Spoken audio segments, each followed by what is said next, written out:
Continuing our suspense chapter, in this lesson we are going to discuss about suspense and server-side rendering. So on server-side rendering, when we need to generate the initial HTML on the backend, how does a node backend respond to a suspense component? How does it affect how the backend generates the initial HTML when it sees a suspense component? And as usual, this lesson is also available in this article, step-by-step guide, including source code in our academies.com site, link in the description. The source code is also available on GitHub, and we'll place the link in the description as well.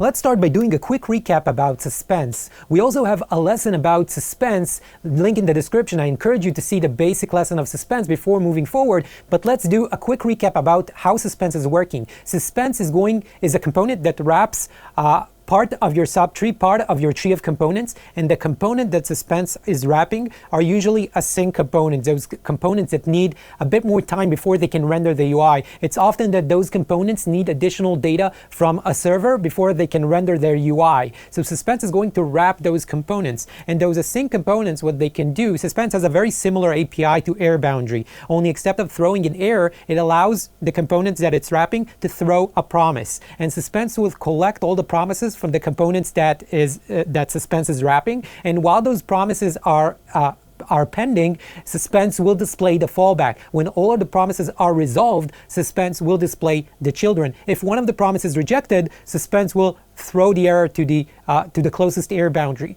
So in this lesson, we're going to discuss how the suspense behavior, how it looks like in the backend in a node server. How does node server process that suspense to generate the initial HTML? And the basic API of suspense, it's going to wrap, in this example, it's wrapping one component, but of course suspense can wrap more than one component, and it allows the async child in this example, or any child that it wraps, any child that a sync child is placing as well. It allows the sync child and all of its children to throw a promise. The suspense will catch all those promises, and while those promises are pending, it will display a fallback. When those promises are resolved, it will display the async child with the data it needs from the promise.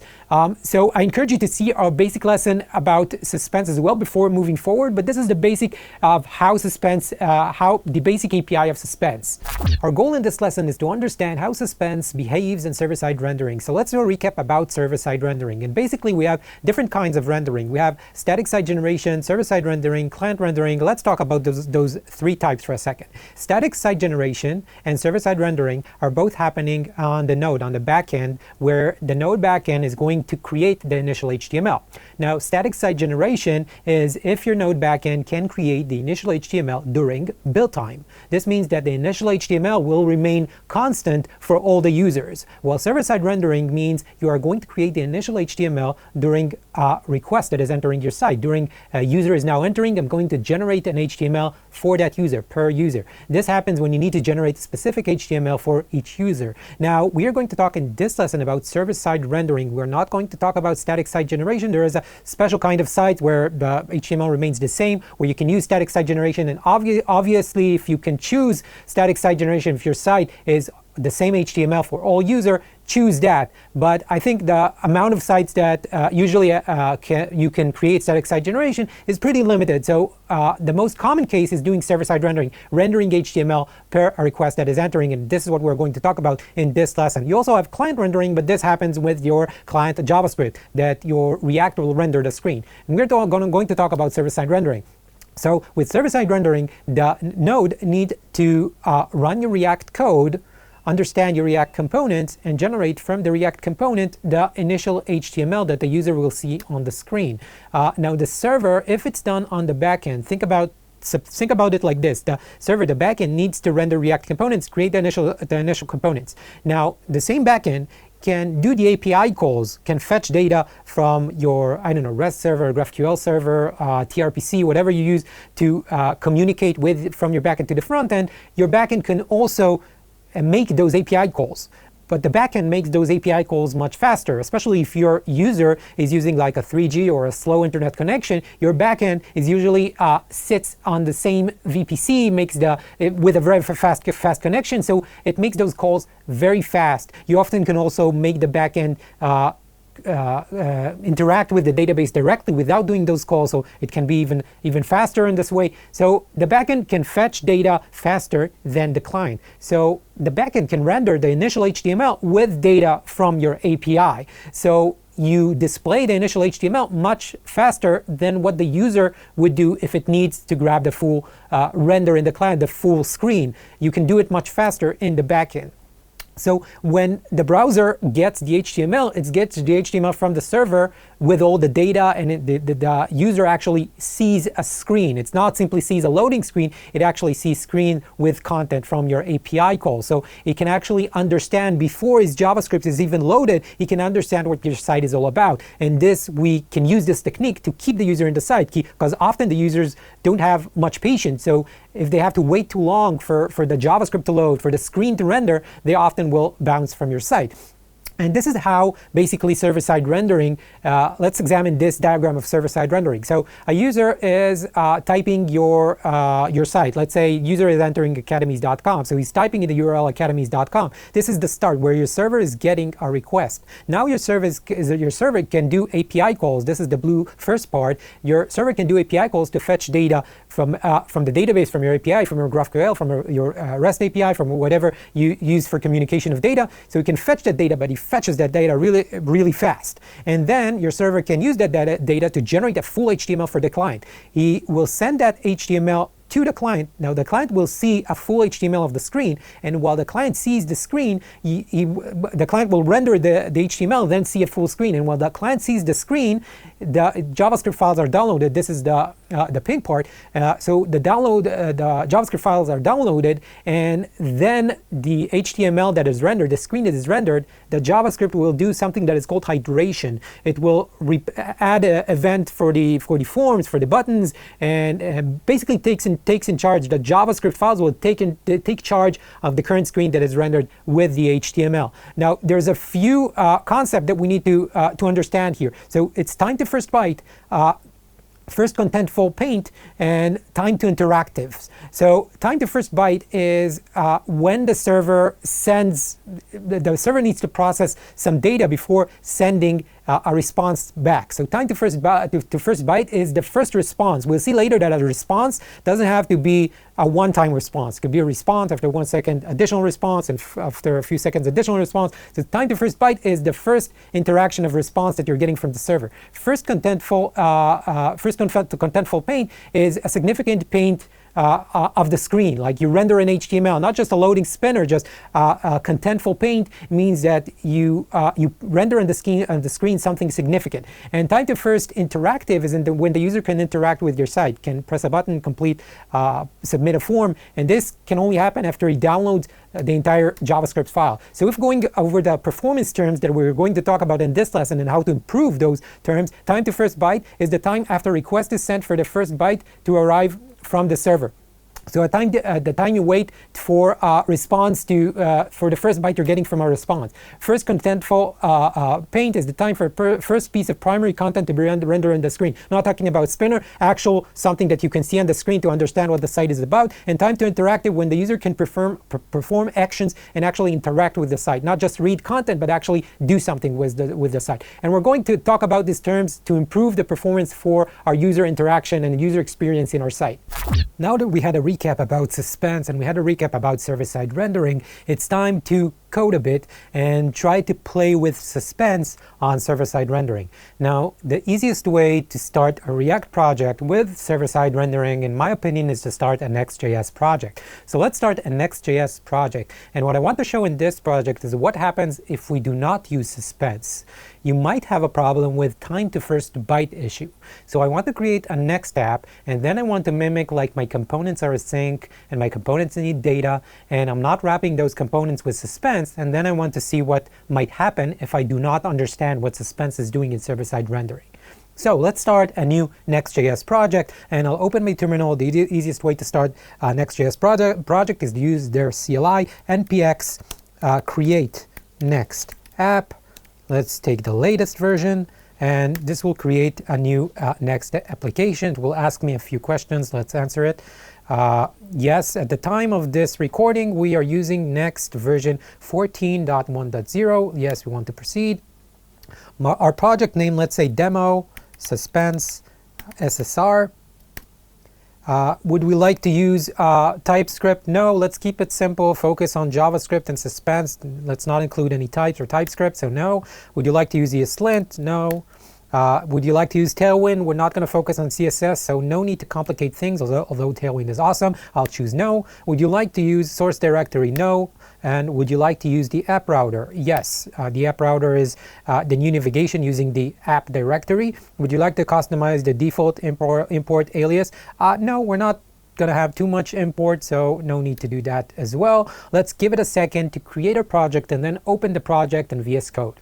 Okay, so we open our created project with VS Code. We can open the terminal and run in the terminal npm run dev to start a development server running in localhost 3000. And this is the starter page for Next.js. Now what we are going to do is we're going to mimic like our backend is sending requests, but instead of actually sending requests with fetch or Axios or whatever you're using to send requests, instead of that, we're going to instead of requests, we're going to create promises that resolves after a few seconds. This will mimic like we're sending a request that takes a few seconds. So to do that, we're going to go in the app and create a file called timer.js. And what we're going to create in this file, we're going to create a function that gets time and the message and returns a promise that is resolved after the given time, after the time with and the promise is resolved with the message.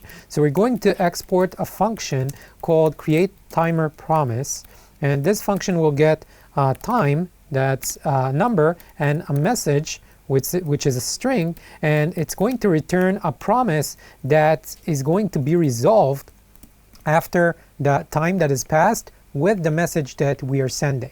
Now we're going to create this timer promise. Now let's create I want to create two components, and one component let's delete everything in the page, all the starter page that Next.js gave us. Let's delete everything here, and we're going to delete also the styles. So now if we go back to the browser, we should see that everything is getting deleted. Why is it not refreshing?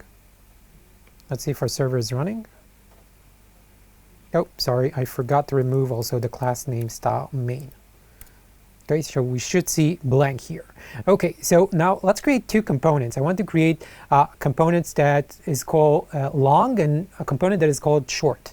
So let's start with a component that is called short. Now what short is doing is going to, we will imagine like short is sending a request to fetch data, but this request takes a short time, let's say 2 seconds. So the short component will send a request that is resolved after 2 seconds. We are going to use the timer that we created in the timer.js file. We're going to use the createTimerPromise to create a promise that is resolved after 2 seconds with the message short. So this is our short promise. Now our function short is going to simply be a function which is going to use the, let's import use from React.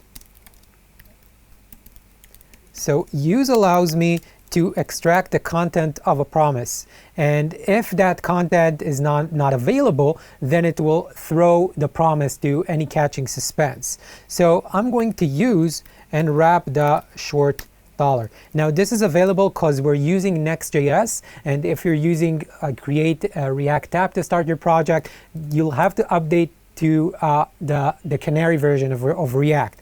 We're currently on 18.2, and it's not included only in the beta versions of React. So we're going to use short, and what we'll get here is the message that the promise holds. Now we are going to return in our component the message that the promise resolved. That message is short. Now let's take our component and let's place that component in the page. So on page.js, I'm going to import the short component that I just created, and I'm going to place it on the screen. Now let's see our result. We see short is displayed. Our promise is resolved after 2 seconds with a message of short. We managed to extract the content of the promise using the use function and then print the content of the promise. And we'll do something similar with the long file. We're going to copy the short and we're going to rename for long, and we'll do another component. This time this component is resolved, the long component is resolved after 5 seconds with the message long. Now we're not, let's call the component long, and now we were using, let's call also the promise long and call here long. Okay, so we created a similar component, but we are imagining like this component is sending a query to a server, and that query takes a longer time, takes 5 seconds. So this is, we're mimicking like our backend, like our server-side rendering is needing to fetch asynchronous data, and some asynchronous data takes longer, some shorter. So this one takes 5 seconds, and the short takes 2 seconds. Now let's place our component. So in the page.js, I'm going to import the long and place it under the short.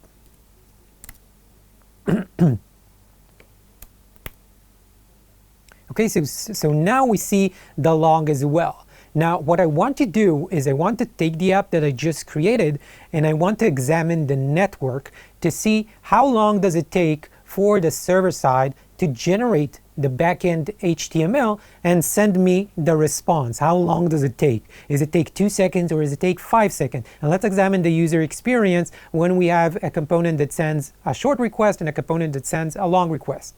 So let's examine the performance of the application that we just created. We have those two components, one that is mimicking a short query that takes 2 seconds, and one component long that mimicking a longer query which takes 5 seconds. I'm also going to add to the top of the file a use client string, so this entire file will not be only on the server side, but we'll also have an iteration of our application in the client side as well. And in our short and long, we also have to notice an important thing, that once the promise is resolved in the short or long, you have a promise which is created once. And once this promise is resolved, after we reload the page, this promise is resolved, so it will load faster. So what we need to create now is imagine like this query is happening for the first time. So this will only happen if we run npm run dev, reload the development server, and go to the browser right away. So let's go back to the browser and open the developer tools and open the network tab. And in the network tab, while the network tab is open, let's go back to our code and relaunch our development server. And now go back to the browser and reload our app. And let's see what happens to the local host. Notice that it's stuck on pending for a while. So it's got stuck on pending. While it's stuck on pending, the client doesn't see anything. And while it's stuck on pending, we can see the timing. How long does it take it to be stuck on pending? And it took more than 6 seconds to be stuck on pending. So the client had to wait 6 seconds in a white screen, or maybe it doesn't even matter if maybe it's a bit better if we added like a spinner, but it still needed to wait for a long time before time to first byte. So notice that only after 6 seconds, the server sent the response, sent the time to first byte is more than 6 seconds.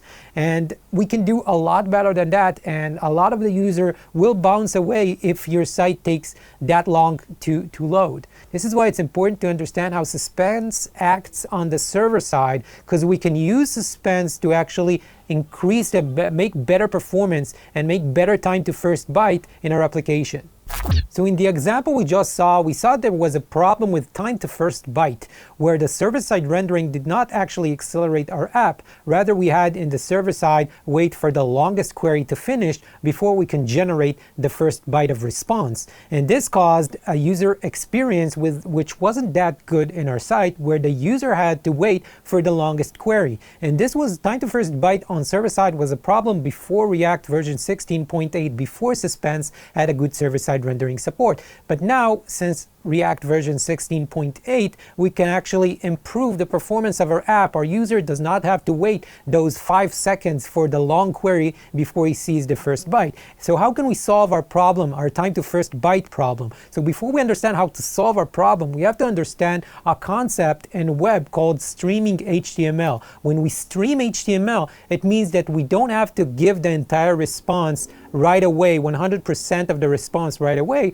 Rather, we can split our response to chunks, to frames, when we can send it gradually. Instead of sending the whole bulk of response, we can send 10%, then 20% of the response, then 30% of the response. We can actually cut our response to frames and gradually send the entire response. So instead of rendering the entire HTML, server can now render part of the HTML, send it. Then render another part and send that as well. Then render another part and send that as well.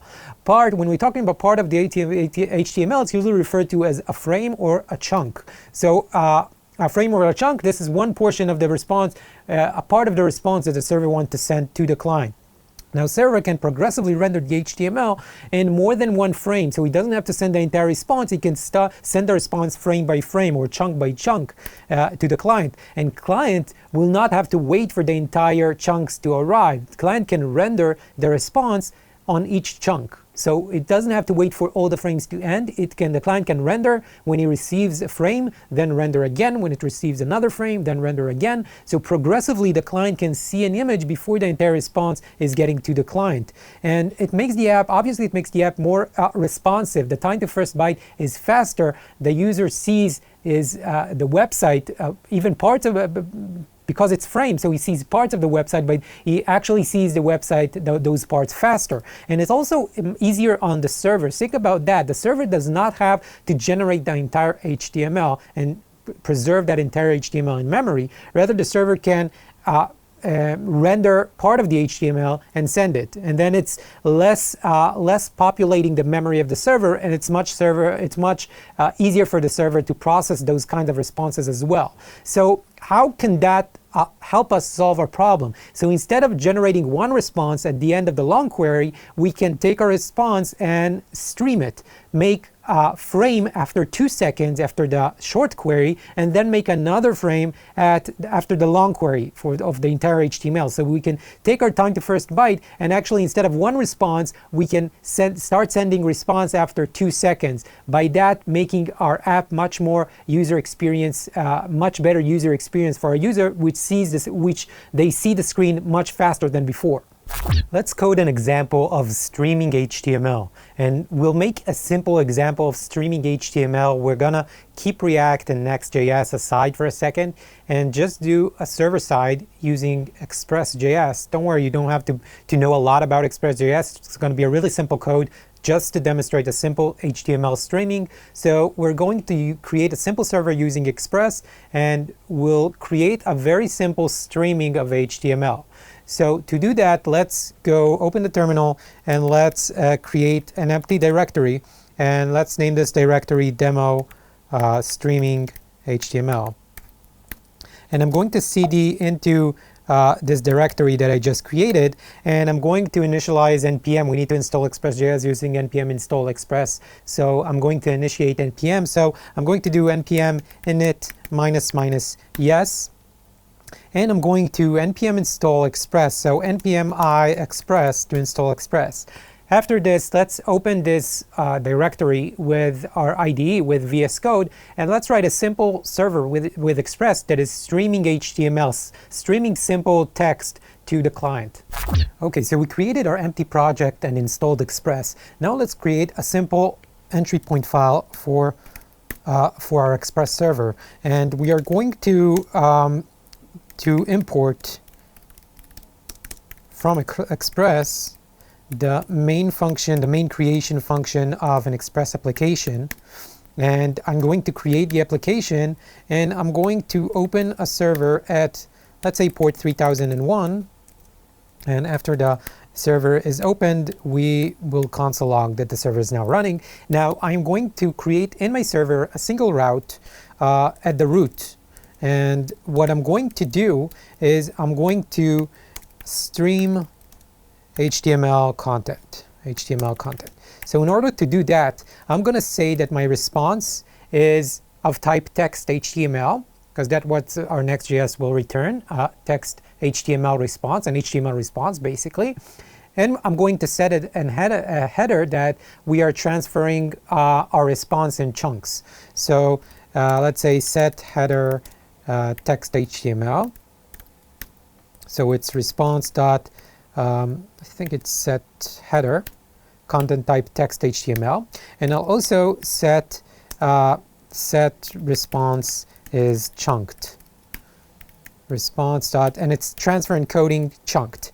After I do this, what I can do is I can response, let's say I'm writing something, let's say I'm writing hello world, and let's add a timer after, let's say, 2 seconds. I will send another, so I'm sending the first frame, I write hello world. And this frame is really quick. So this is the first frame. Now after 2 seconds, I'm sending the second frame, which is write, let's say, academies.com. And let's say that after 3 seconds, I'm going to write another frame which says this is HTML streaming. And after 5 seconds, I'm going to response.end.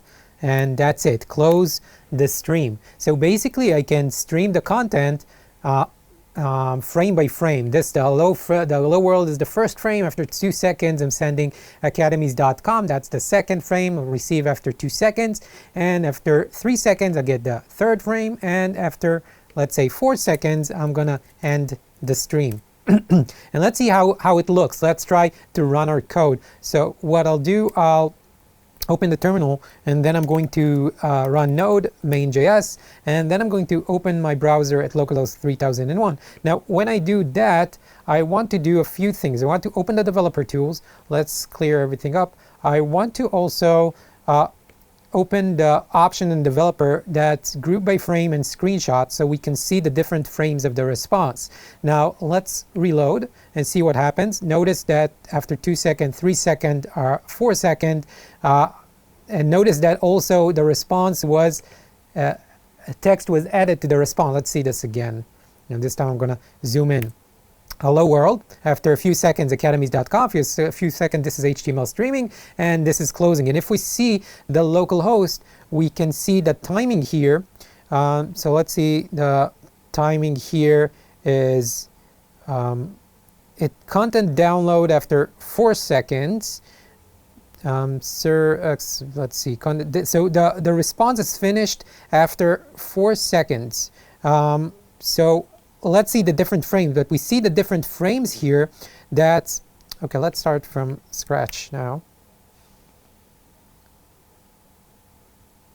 So we see the different frame here. The first frame, we got the hello world, it's here. After 2 seconds, we got another frame. This is from the previous when we started. After 2 seconds, we got another frame. After 3 seconds, we got another frame. So we really can see the frame timeline, and basically your browser have one request to localhost, but it's a framed request, and you can see the frames here. Now we'll do something similar. We'll check out the frames with Next.js, but we'll make maybe the text a bit more clear so we can see the frames. It's very small, the frame, so it's hard to distinguish if it's a text. So we'll add a few styling to the text to really notice the change in frames. But you saw here an example that I can stream the HTML content and not give it in one go, rather split the HTML response to frames and send the HTML response in chunks, one after another. And the client will render the response. When it gets a chunk, it will render a response and show something on the screen.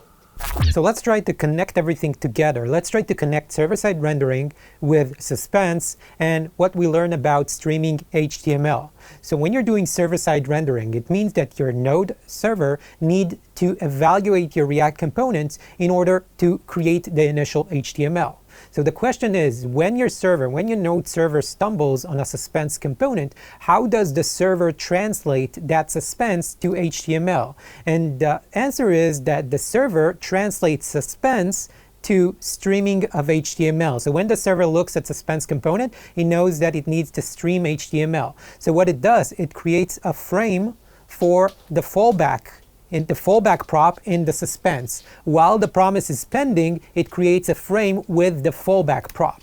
And when all of the promises under suspense are resolved, that's when the server creates a frame with the children, all the asynchronous children that's under that suspense. And if one of the promises that suspense is getting from its children, the children can throw promises to the suspense. If one of those promises are rejected, then the suspense will create a frame for, then the suspense will throw the error to the error boundary, and the error boundary will create a frame as well. If, of course, you have error boundary. If you don't have error boundary, then it's an on-caught exception, and your server will fail in creating the initial HTML. So basically, suspense on server-side rendering on the backend, when your backend needs to evaluate suspense, suspense equals streaming of HTML. So it tells your node server that it needs to stream the HTML and create a frame for the fallback, and once all the promises are resolved, create a frame for the children after the promises are resolved. Now that we understand that suspense on server-side rendering equals streaming of HTML, let's return to our time to first byte problem and try to resolve that problem using streaming at suspense. So instead of giving the response after 5 seconds after the long query, let's give a streaming HTML response where we send a response after 2 seconds and then send the continuous response after 5 seconds. So we use streaming to render part of the screen, then render the other part of the screen. So let's go back to our code, and I am going to wrap the short and wrap the long in suspense. So I'm going to import from React the suspense component, and I'm going to wrap the short, and I'm going to wrap also the long.